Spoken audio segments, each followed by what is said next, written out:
3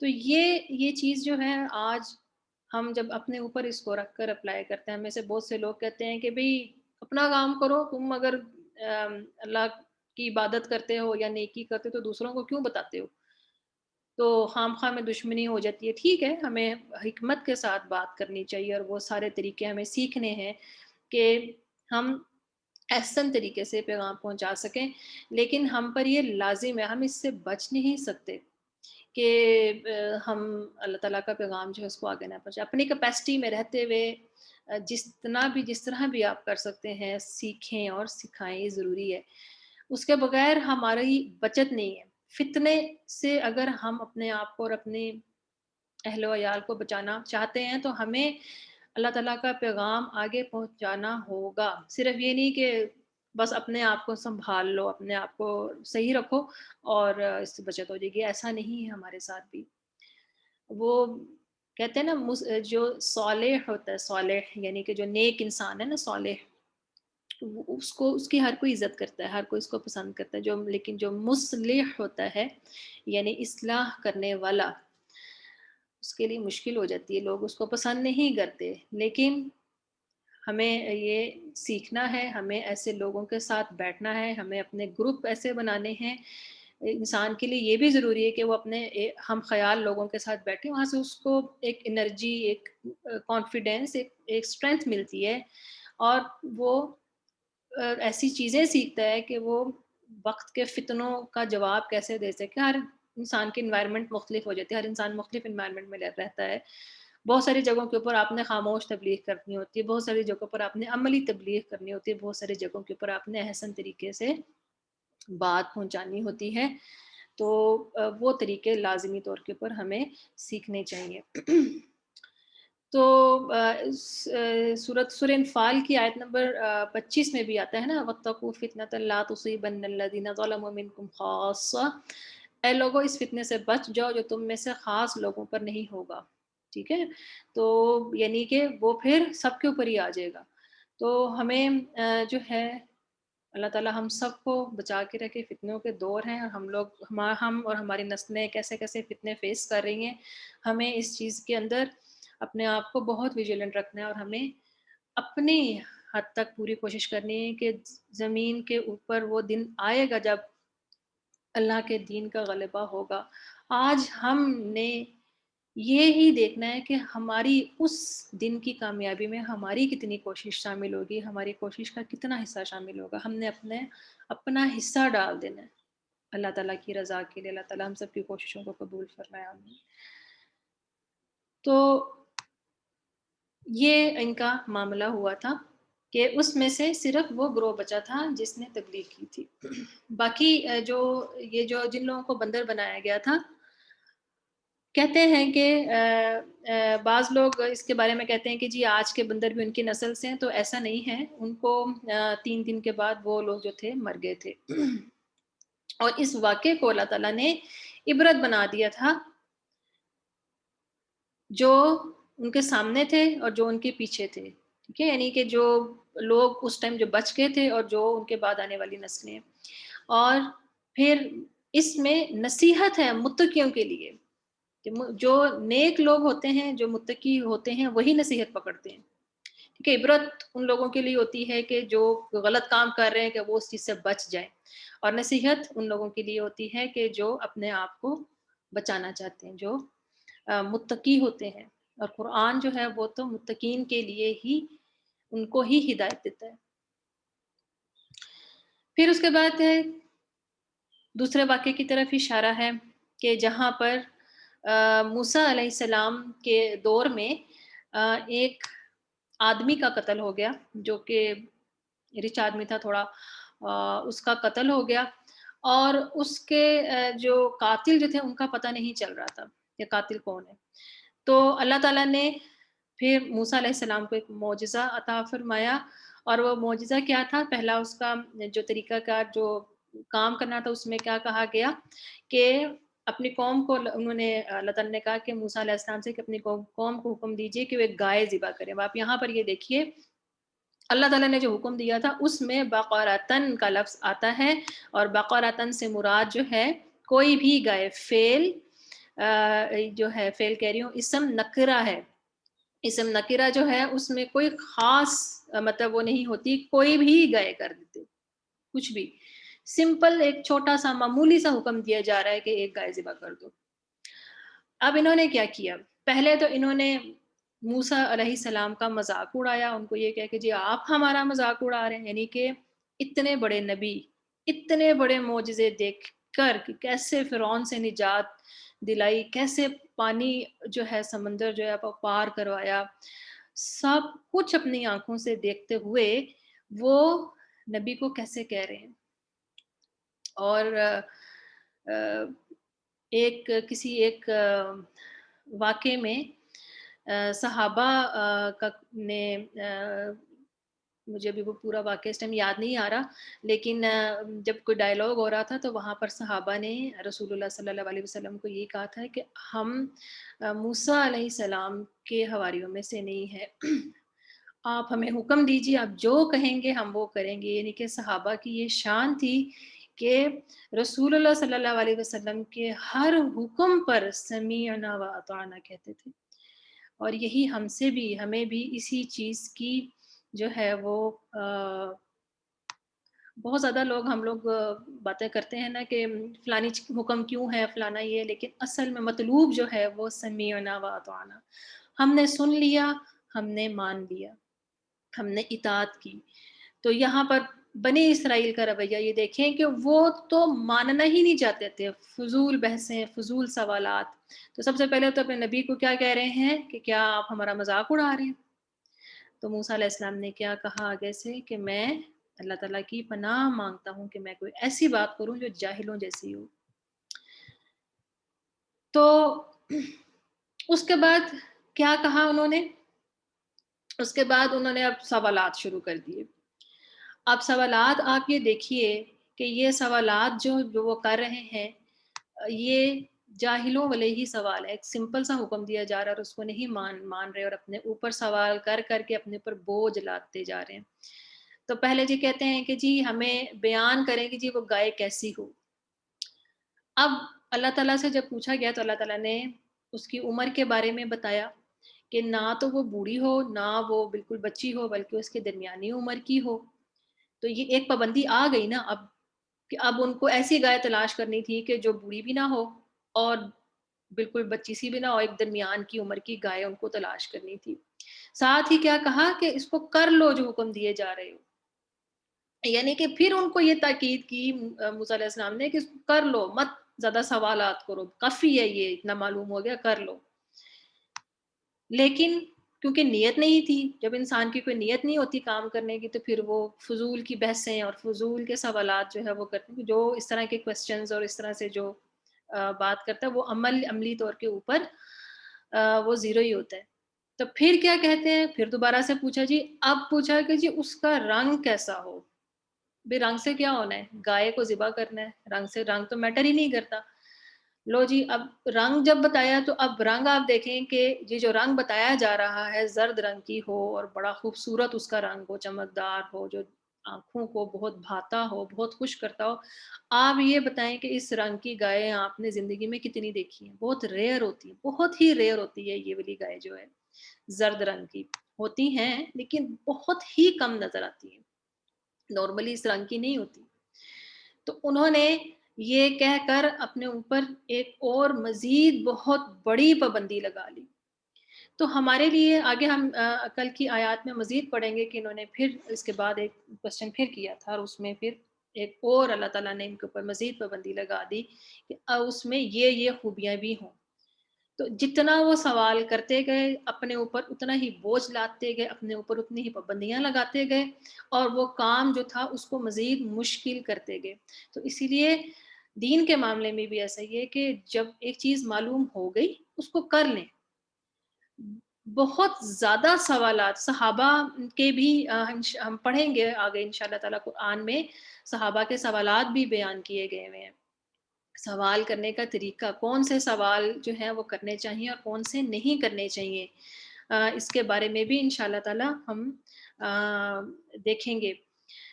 لیکن زیادہ سوالات جو ہیں وہ انسان کو عملی جو عمل سے جو ہے وہ دور کر دیتے ہیں. اور اس بارے میں نا ایک واقعہ میرے ذہن میں آ رہا ہے کہ رسول اللہ صلی اللہ علیہ وسلم سے کسی نے رسول اللہ صلی اللہ علیہ وسلم نے ایک دفعہ ایک محفل میں کہا کہ تم لوگوں پر آ، حج جو ہے وہ فرض ہے. آ، حج فرض ہے. ایک دفعہ حج فرض ہے. تو حج فرض ہے میرا خیال میں، اس طرح سے انہوں نے سینٹینس بولا.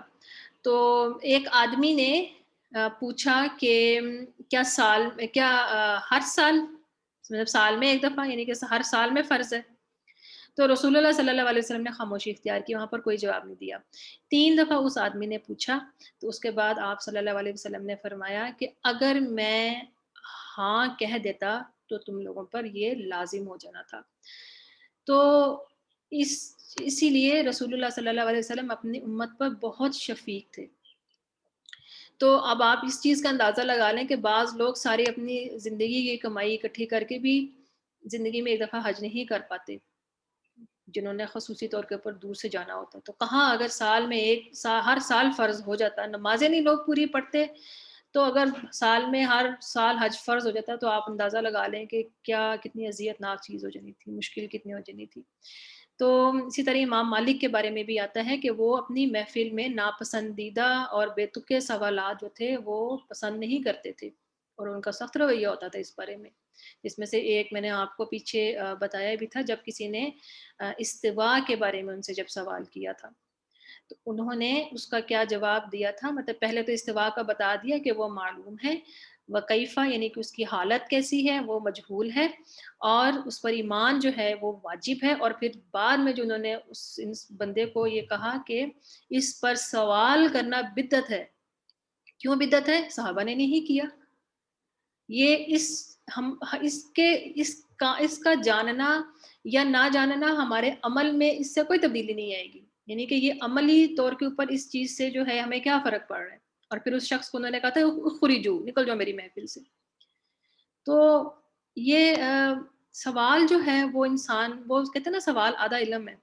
تو سوال کرنا جو ہے وہ انسان کی اپنی مینٹیلٹی بھی ظاہر کر دیتا ہے کہ اس کی کیپیسٹی کتنی. اس طرح آج بہت سارے لوگ جو ہیں بڑے عجیب و غریب سوالات پوچھتے ہیں، جی فلانی چیز حلال ہے، فلانی چیز حرام ہے، کوئی مختلف چیزوں کے بارے میں کچھ ایسی جو اپنی خواہشات جو ہوتی ہیں بیسیکلی اس کے بارے میں، کہ جی برگر کھا لیں یا فلانی چیز کھا لیں یا اس طرح سے کچھ. تو علماء یہ کہتے ہیں جواب تو ہم آپ کو دے دیں گے، لیکن بات پھر وہی آ گئی کہ آپ یہ دیکھیں کہ صحابہ کا کیا مزاج تھا سوال کرنے کا. وہ سوالات کرتے تھے کہ جس سے ان کے ایمان میں اضافہ ہو، ان کے عمل میں بہتری آئے. ہم کس چیز کے بارے میں سوال کر رہے ہیں؟ کیا ہمیں اپنی خواہشات کو پوری کرنے کے لیے وہ راستے چاہیے؟ کتنا ڈفرینس ہے نا. تو اس بارے میں ہمیں ضرور بہت سنجیدگی سے سوچنا چاہیے. مجھے یاد ہے کہ جب ہم یہ کورس کر رہے تھے تفسیر کا، تو ہمیں اسائنمنٹس اور ہوم ورکس جو تھے باقاعدگی سے ملتے ہیں. بعض دفعہ کچھ اسائنمنٹس زیادہ بھی ہو جاتی تھیں، اور وہ سارا معاملہ ایز اے اسٹوڈنٹ یہ ساری چیزیں چلتی ہیں. اسٹوڈنٹ جو ہوتا ہے جتنی مرضی بڑی عمر کا ہو جائے، اسٹوڈنٹ اسٹوڈنٹ ہی ہوتا ہے. تو بعض دفعہ ہمیں کوئی اسائنمنٹ ہوتی تھی جس میں ذرا زیادہ کام کرنے والا ہوتا تھا، تو اگر ہماری کوئی فرینڈ غلطی سے کوئی اس چیز کے بارے میں کچھ 2-4 ایسے سوال کر لیتی کہ جس سے وہ کام مزید ہمارے لیے اس پابندی لگ جاتی کہ ایک ٹیچر نے ایک کام سمپل سا کہہ دیا، اچھا ٹھیک ہے ہم یہ کر لیں گے، لیکن اس نے اس کو مزید کوریدا اور اس میں سے ٹیچر نے کہا نہیں اس کو اب ایسے کرنا ہے اور یہ ایسے ہو. تو ہم اس سے پیچھے پڑ جاتے تھے بعد میں کہ تم نے آج بنی اسرائیل والی حرکت کر دی ہے ہمارے ساتھ. تو اس چیز میں ایک یہ ایلیمنٹ بھی ہے کہ ہمیں اپنے سوالات کا مزاج اور سوالات کا طریقہ جو ہے اس کو ضرور دیکھنا چاہیے. جو گائے والا جو واقعہ ہے اس میں ہم آگے پڑھیں گے کہ اس میں جو قتل کر دیا گیا تھا جس انسان کو، اس کو پھر اس گائے کے گوشت کا ایک حصہ جو تھا وہ مارا گیا تھا، اور وہ پھر اس نے اٹھ کر بتایا تھا کہ میرے قاتل کون ہے. تو وہ اس آدمی کو جو واقعہ جو اس میں آتا ہے حدیث میں کہ اس کو چچا اس کے بھتیجوں نے قتل کیا تھا، اور جائیداد کے لیے کیونکہ اس کا کوئی وارث نہیں تھا، نرینہ اولاد نہیں تھی، تو وہ پھر یہی ہوتا ہے کہ جو نرینہ اولاد نہ ہو تو اس میں اگر ایک بیٹی ہے تو وہ آدھے پراپرٹی ملتی ہے، 2 ہے تو 2/3 ملتی ہے، باقی ذی القربیٰ میں جاتی ہے۔ تو انہوں نے بھی اس آدمی کو اسی لیے مارا کہ وہ اس کے جائیداد جو تھے وہ لینا چاہتے تھے کیونکہ اس کو کوئی وارث نہیں تھا۔ لیکن اصول یہ ہے کہ اگر تو وارث جو ہے ایون کہ بیٹا بھی ہے، اگر وہ بھی اپنے باپ کو قتل کر دیتا ہے تو پھر وہ اس کا وارث نہیں بن سکتا، پھر جائیداد میں سے اس کو حصہ نہیں ملتا، اور اگر وہ اپنا دین بھی بدل لے تو پھر بھی وہ وارث نہیں ہوتا۔ یہ 2 اس کی شرائط ہیں۔ ایک لا ہے جو اصول جو ہے عربک کا کہ وہ مختلف جو چیزوں پر اپلائی ہوتا ہے، میں ویسے ہی ایک انفارمیشن کے لیے آپ کو بتا رہی ہوں۔ اصول یہ ہے کہ من استعجل شیئا قبل اوانہ عوقب بحرمانہ، کہ جو وقت سے پہلے کسی چیز کو غلط طریقے سے لیتا ہے وہ اس سے محروم کر دیا جاتا ہے۔ یہ بیسک ایک اصول ہے، تو وہ اصول جو ہے وہ اس پر بھی اپلائی ہوتا ہے کہ انہوں نے اس کو قتل کر دیا جدا لینے کے لیے تو وہ بالکل ہی پھر محروم ہو گئے۔ تو اگلی آیات میں کل انشاءاللہ تعالیٰ اس کے ہم آگے مزید پڑھیں گے۔ میں آپ لوگوں کے ساتھ جو آپ لوگوں کو میں نے علامات کی بک کا ہوم ورک دیا تھا 1 اور 2، امید ہے کہ آپ لوگوں نے وہ کر لیا ہوگا۔ وہ بک کیونکہ میں اس کی جو ہوم ورکس ہیں وہ بھی آپ کے ساتھ ان کو ریوائز کر چکی ہوئی ہوں، اس وجہ سے میں اس کو ریوائز نہیں کروں گی۔ ان کے جن لوگوں نے وہ بک کے ہوم لے لی اور وہ ہوم ورک کر رہے ہیں ان کو میں آج لیسن نمبر 1 اور 2 کی جو ہے آنسرز جو ہیں وہ بھیج دوں گی تاکہ آپ لوگ چیک کر لیں۔ اگر چیک کرنے کے بعد آپ لوگوں کو لگے کہ کوئی چیز آپ کو سمجھ نہیں آ رہی کہ یہ کیوں ہے یہاں پر، یا آپ کا سوال غلط اور آپ کو سمجھ نہیں آ رہی کہ کیا یہاں پر یہ آنسر کیوں ہے، تو آپ لوگ کل کی کلاس میں میرے سے وہ پوچھ سکتے ہیں۔ جو پارے کی ہم نے جو ریویژن شروع کرنی ہے آج، آپ لوگ اس کا لیسن نمبر سبق نمبر 1 اور 2 اکٹھا ہے، پہلا جو ہے وہ والا اس کو کریں گے۔ وہ میں آپ لوگوں کو اس کی ریویژن جو ہے آج میں آپ لوگوں کو کلاس میں کروا دوں گی تاکہ کل آپ لوگوں کے لیے آسانی ہو، اور اگر پھر بھی کوئی چیز سمجھ نہیں آئی تو آپ لوگ بلا جھجک پوچھ سکتے ہیں۔ میں یہ اسکرین شیئر کرتی ہوں۔ ریکارڈنگ جو ہے وہ اس میں وہ ریویژن کی میں نہیں دینا چاہ رہی اس لیے کہ وہ انفارملی ہم نے کرنا ہے۔ باقی میں دعا پڑھ لیتی ہوں، پھر اس کے بعد ہم اس کو ریوائز کر لیں گے، اور اگر آپ لوگوں نے کچھ پوچھنا ہوا تو آپ پوچھ بھی سکتے ہیں۔ سبحانک اللہم و بحمدک، اشہد ان لا الہ الا انت، نستغفرک و نتوب الیک۔ السلام علیکم و رحمۃ اللہ وبرکاتہ۔